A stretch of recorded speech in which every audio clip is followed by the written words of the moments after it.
राधे राधे। आप सब कैसे हैं? आशा करती हूँ आप सब अच्छे होंगे, अपने घरों में स्वस्थ होंगे, मस्त होंगे। हमारे जो हमारे जो कर्म होते हैं, जो हमारे सामने आते हैं बुरे वक्त पे, जिसका हमें पता नहीं होता है, वह बुरे वक्त पे हमें जो भी मुसीबत आते हैं हम बहुत ज़्यादा घबरा जाते हैं। कितने लोग होते हैं जो भगवान का नाम लेना छोड़ देते हैं। आप ऐसे कभी मत करिए, कभी भी भगवान का नाम लेना मत छोड़िए। आप कर सकते हैं, सुबह आप ब्रह्म मुहूर्त में आप उठ सकते हैं। आप सुबह 3 बजे से 5 बजे या 5:30 बजे तक आप कभी भी उठें ब्रह्म मुहूर्त में, तो आप देखेंगे आपके घर में जो भी परेशानियाँ चल रही हैं वह सब खत्म हो जाएंगी। जो भी दिक्कत आपके ऊपर है या आपके कोई काम नहीं बन रहे हैं, हाँ थोड़ा समय लगेगा मगर आपके सारे काम बन जाएंगे। कहते हैं कि ब्रह्म मुहूर्त में खुद भगवान धरती पर उतर के आते हैं और अपने भक्तों का वह सब भी उद्धार करते हैं। जो भी उनके परेशानियाँ चल रही होती हैं उनकी परेशानियाँ सब वह ख़त्म कर देते हैं। इसलिए आप ब्रह्म मुहूर्त में उठिए और आपकी जो भी परेशानी है सब वहाँ ख़त्म हो जाएगी। आप मान लीजिए जैसे आप 9 बजे उठती हैं, 10 बजे उठती हैं, 8 बजे उठती हैं, आप 8 9 10 बजे अपने घर में पूजा पाठ करती हैं, दिया बत्ती करती हैं, झाड़ू लगाती हैं, घर की साफ़ सफाई करती हैं।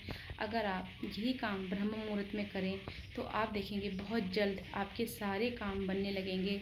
आप अगर 9 10 बजे पूजा करती हैं तो आप ये देखिए, जैसे आप सुबह जल्दी जाते हैं ऑफिस तो आपको बिल्कुल रोड बिल्कुल खाली मिलता है, आपको बिल्कुल भी भीड़ नहीं मिलती है, गाड़ी भी आपको मिलेगी खाली मिलेगी, रोड में कोई भी ट्रैफिक नहीं मिलेगा। यह ब्रह्म मुहूर्त होता है। अगर आप सुबह जल्दी उठ के भगवान के आगे बैठ के अरदास करेंगे, उनसे जो भी मांगेंगे आपको जल्दी मिलेगा, आपका जल्दी नंबर आएगा। क्योंकि बहुत कम लोग होते हैं जो ब्रह्म मुहूर्त में उठते हैं और भगवान के आगे बैठ के अरदास करते हैं। आप ब्रह्म मुहूर्त में उठेंगे तो आपकी अरदास जल्दी सुनी जाएगी, क्योंकि भीड़ में आप सबसे आगे होंगे। अगर आप अरदास अपनी 9 बजे 10 बजे 11 बजे भगवान से करेंगे तो बहुत ज़्यादा भीड़ हो जाती है। जैसे आप भगवान के आगे अरदास करते हैं 9 10 बजे के टाइम पे, वैसे ही पूरी दुनिया अरदास करती है भगवान के आगे बैठ के। तो भगवान को सुनने में बहुत टाइम लगता है, क्योंकि पूरे चारों तरफ से शोर होता है लोगों का कि भगवान इस तरफ से कोई पुकारता है, उस तरफ से कोई पुकारता है। तो उस वक्त ये है कि पता नहीं आपका नंबर कितने बजे आए, कितने टाइम बाद आपका नंबर आए, आपकी अरदास जो आप भगवान से मांग रहे हैं पूरा होने में। मगर आप सुबह अमृत वेले में उठते हैं, ब्रह्म मुहूर्त में उठते हैं तो आपकी अरदास सबसे पहले सुनी जाएगी। क्योंकि भगवान साक्षात धरती पर भ्रमण करते हैं, घूमते हैं और देखते हैं कि कौन सा भक्त मेरा बैठ के अरदास कर रहा है, मेरे ध्यान में लीन बैठा है, जोत जला के बैठा है। आप इस टाइम पे घर में जोत भी जला सकते हैं। 3 बजे से 5 बजे के टाइम पे, 5:30 बजे के टाइम पे, आप 6 बजे तक आप ब्रह्म मुहूर्त का टाइम होता है, आप इस टाइम उठ के जोत जला सकते हैं। आप ये करके देखिए, आप देखेंगे,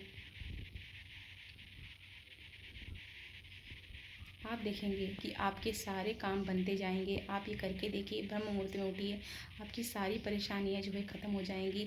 क्योंकि उस टाइम भीड़ नहीं होती है, आप अकेले सबसे आगे होंगे। क्योंकि बहुत लोग कम हैं जो ब्रह्म मुहूर्त में उठते हैं और उनकी अरदासें सुनी जाती हैं। तो आज मैं इतना ही कहूँगी, आप अगर समझ गए हैं तो ब्रह्म मुहूर्त में उठिए। आपके घर में जो भी परेशानी चल रही है आप ब्रह्म मुहूर्त की अरदास करिए। अगर आपकी अरदास पूरी नहीं होती है तो आप थोड़ा सा हमें वक्त लगता है, क्योंकि जो हमारे कर्म होते हैं हमें वो भी काटने पड़ते हैं, जो हमने बुरे कर्म किए होते हैं।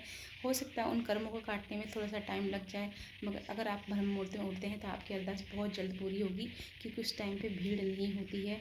और जब आप 10 11 के टाइम पे अरदास करते हैं, पूजा पाठ करते हैं, उस टाइम भीड़ में पता नहीं आपका नंबर कब आए, कब आपकी पुकार भगवान सुने।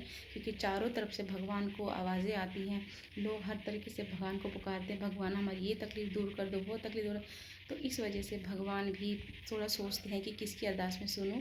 तो वीडियो अच्छी लगी तो वीडियो को लाइक कीजिए, शेयर कीजिए, सब्सक्राइब करिएगा। Bye bye.